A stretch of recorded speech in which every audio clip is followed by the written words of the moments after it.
Bonjour mesdames et messieurs, dans une série d'interviews, nous ferons connaître davantage la Fondation Friedrich Naumann pour la liberté. Nous sommes en compagnie de Sophie Konaté, chargée de programme de cette fondation allemande, ici même en Côte d'Ivoire. Sophie Konaté, bonjour. Bonjour Augustin. Nous allons parler de la promotion de la jeunesse. Alors Sophie Konaté, pourquoi avez-vous choisi la promotion de la jeunesse comme un de vos axes d'intervention ? Nous sommes dans un pays où 77,7% de la population a moins de 35 ans. Donc nous avons une jeunesse brillante. Et nous-mêmes, au niveau de la Fondation, nous sommes tous jeunes. Donc on a vraiment aussi un penchant particulier envers la jeunesse. Mais ce qui est important de noter, c'est qu'une jeunesse qui se sent en tout cas laissée sur le côté de la route, c'est une jeunesse qui peut être potentiellement dangereuse. Donc c'est important de pouvoir prendre en compte ces jeunes-là, qu'ils se sentent aussi un petit peu considérés. Et c'est pour ça qu'on a décidé en tout cas de mettre les jeunes comme notre cible dans le cadre de toutes nos activités. Alors dites-nous par quoi se matérialise cette promotion de la jeunesse en Côte d'Ivoire ?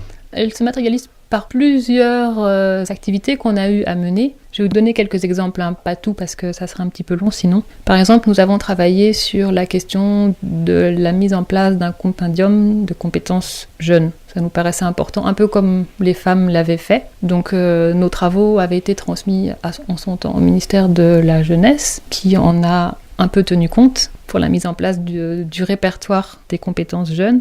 Nous avons aussi mis en place, et ça on le fait régulièrement, différentes activités en lien avec des organisations de jeunesse avec lesquelles on a l'habitude de travailler, afin de proposer différentes formations aux jeunes des différents partis politiques et de la société civile. C'est des formations vraiment très diverses. Ça peut être des formations sur le leadership, ça peut être des formations sur la stratégie politique par exemple. Ça peut être des formations sur la question des droits humains, sur l'utilisation des réseaux sociaux par exemple. Voilà, ce sont quelques exemples d'activités, en tout cas, qu'on a pu faire à l'attention des jeunes. Mais on ne le fait pas seul, on le fait aussi avec des organisations de jeunesse locales. Dans l'une de nos interviews que vous nous avez accordées, où on a parlé évidemment de l'économie de marché et de l'entrepreneuriat, vous avez évoqué, n'est-ce pas, le concours Falling Walls Lab. Un mot sur ce concours. Alors le concours Falling Walls Lab, c'est un concours international dont la finale se tient chaque année au mois de novembre à Berlin, en Allemagne. Et pour ce qui concerne la Côte d'Ivoire, c'est la Fondation Friedrich Naumann qui a noué un partenariat avec la Fondation Falling Walls Lab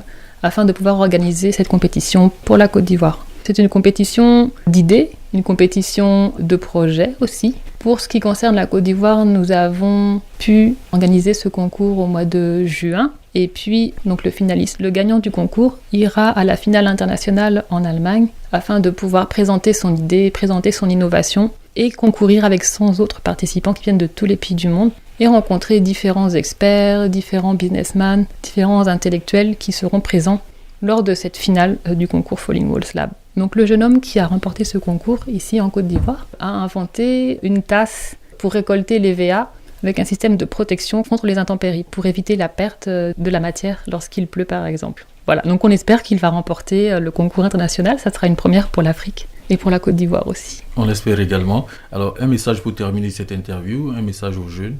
Ce que je voulais leur dire en tout cas, et ça je l'ai dit déjà plusieurs fois quand je discute avec eux, c'est qu'ils puissent en tout cas montrer leur talent, être volontaires et ne pas toujours attendre que les choses viennent d'ailleurs ou viennent de l'État. Souvent, c'est un petit peu ce qui me marque parfois dans le cadre de nos activités. On rencontre certains jeunes qui peuvent par exemple vous dire « Oui, j'ai été diplômé il y a 5 ans, 5 mois ou 10 ans. On ne m'a pas donné de travail, qu'est-ce que l'État fait pour moi ?» Et je pense que c'est pas une bonne formule. Le travail, il ne vient pas vous chercher à la maison. C'est vous qui allez le chercher, le travail. Et lorsque vous l'avez, lorsque vous avez la possibilité de montrer votre talent, de vous exprimer, c'est important de le faire avec sérieux, avec motivation et d'être toujours dans l'action, de bien avoir en tête que seul le travail paie et que certes le contexte est difficile, surtout le milieu de l'emploi en Côte d'Ivoire est quand même assez difficile, c'est pas nouveau, ça a toujours été comme ça, mais si on ne se bat pas, si on montre pas ses compétences et sa motivation et son sérieux, ça reste trop compliqué pour trouver un emploi. Donc vraiment, les jeunes, je voulais leur dire d'être très volontaires,